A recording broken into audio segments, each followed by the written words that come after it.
आपको बताऊंगा कि यदि आपका किसी भी कंपनी से किसी भी बैंक से झगड़ा हो गया तो बिना कोर्ट कचहरी के चक्कर में पड़े आप कैसे उस विवाद का निपटारा कर सकते हो।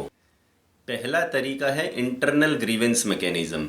इंटरनल ग्रीवेंस मैकेनिज़्म का मतलब है यदि आपका किसी बैंक से किसी भी संस्था से झगड़ा हो गया तो जब आप उसकी वेबसाइट पे जाओगे तो वहाँ आपको कोई ना कोई सेक्शन मिलेगा कि यहाँ पे आप अपनी कंप्लेंट दर्ज कर सकते हो। कोई एस्केलेशन मैट्रिक्स मिलेगी कि अगर आपकी कंप्लेंट का निपटारा नहीं होता तो आप ऐसे ऐसे सीनियर अधिकारियों को अपनी कंप्लेंट फॉरवर्ड कर सकते हो। तो पहला तरीका तो हमेशा यही होता है कि आप उस कंपनी का इंटरनल मैकेनिज़्म जो है आपका ग्रीवेंस रिजॉल्व करने का, जिस बारे में विवाद उत्पन्न है, आप वहीं पे अपनी कार्रवाई करें।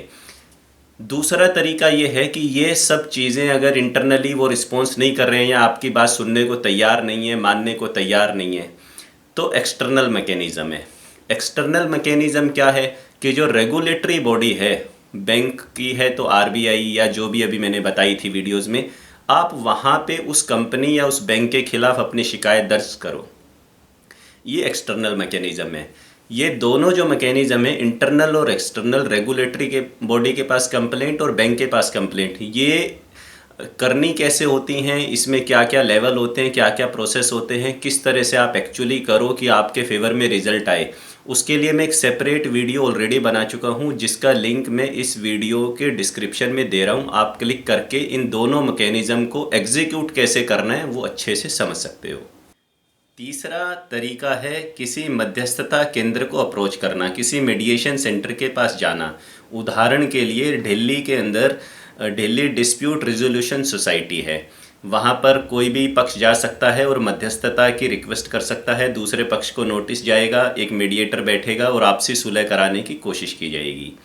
इसी तरह कोर्ट्स के अंदर भी मीडिएशन सेंटर होते हैं, आप वहाँ जाकर भी मदद लेने का प्रयास कर सकते हो।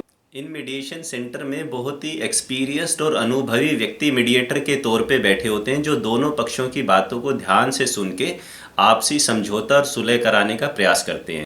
फोर्थ और बहुत अच्छा तरीका है लोक अदालत के माध्यम से किसी कंपनी या बैंक से अपने विवाद को सुलझाना।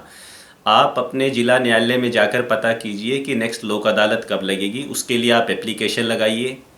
कई बार जो बड़ी बड़ी कंपनीज़ हैं और बैंक्स हैं वो रेगुलरली लोक अदालत में पार्टिसिपेट करती रहती हैं क्योंकि वो खुद नहीं चाहती कि मामला कोर्ट कचहरी तक जाए। कॉमर्शियल कोर्ट्स एक्ट 2015 की सेक्शन 2C में कॉमर्शियल डिस्प्यूट को परिभाषित किया गया है और ये कहा गया है सेक्शन 12A के अंदर कि कोई भी जो व्यापारिक विवाद है, कॉमर्शियल डिस्प्यूट है, वो डायरेक्ट उसका कोर्ट केस फाइल होगा ही नहीं। इस एक्ट के अंदर पहले कंपलसरी मीडिएशन में मैटर लेके जाना ही जाना पड़ेगा। तो आपके जिला न्यायालय में लीगल सर्विसेज अथॉरिटी होती है, आप वहाँ पर जाइए और कोई भी कॉमर्शियल ट्रांजैक्शन से रिलेटेड आपका डिस्प्यूट है तो आप वहाँ पर एप्लीकेशन लगा सकते हो। आपकी एप्लीकेशन की डेट से 3 माह के अंदर अंदर मीडिएशन प्रोसेस को समाप्त किया जाएगा इस एक्ट के अनुसार, और कुछ विशेष परिस्थितियों में अगर दोनों पार्टी सहमत हो तो इस प्रक्रिया को 2 महीने और बढ़ाया जा सकता है। लीगल नोटिस एक बहुत ही अच्छा तरीका है मामले को सुलह करने का। इससे लिटिगेशन बढ़ता नहीं है, इससे लिटिगेशन कम होता है। एज एन एडवोकेट मैं आपको बताता हूँ कि अगर मैं 10 लीगल नोटिस भेजता हूँ तो उनमें से 1 या 2 ही कोर्ट केस में तब्दील होते हैं, बाकी 8 में तो दूसरी पार्टी को जब लीगल नोटिस मिलता है तो वह पार्टी समझौते की टेबल पर आ जाती है।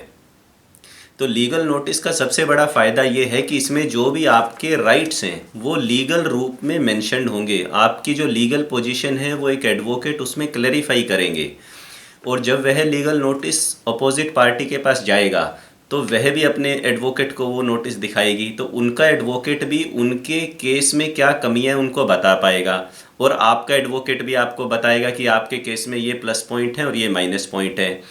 तो लीगल नोटिस जब जाता है तो दोनों पार्टीज़ को अपने केस की मेरिट्स और डिमेरिट्स पता चलती हैं, ये पता चलता है कि वो कितने पानी में हैं। तो वहाँ से उनका जो मन है वो लिटिगेशन में जाने की बजाय इस तरफ हो जाता है कि बजाय वकील को फीस देने के, कोर्ट कचहरी में पैसे खर्च करने के, समय खर्च करने के, हम इस मैटर को एमिकेबली सेटल कर लेते हैं। इसके अलावा भी कुछ तरीके होते हैं। फॉर एग्ज़ाम्पल, अगर आपका किसी बैंक से या किसी कंपनी से डिस्प्यूट है तो कई बार कॉन्ट्रैक्ट के अंदर आर्बिट्रेशन क्लॉज होती है कि कोई भी विवाद होने पर आर्बिट्रेशन के पास ही मैटर रेफ़र किया जाएगा। परंतु जितना संभव हो सके आपको कोर्ट कचहरी से बचना चाहिए और आपसी समझ से अपने विवादों का निपटारा कर लेना चाहिए।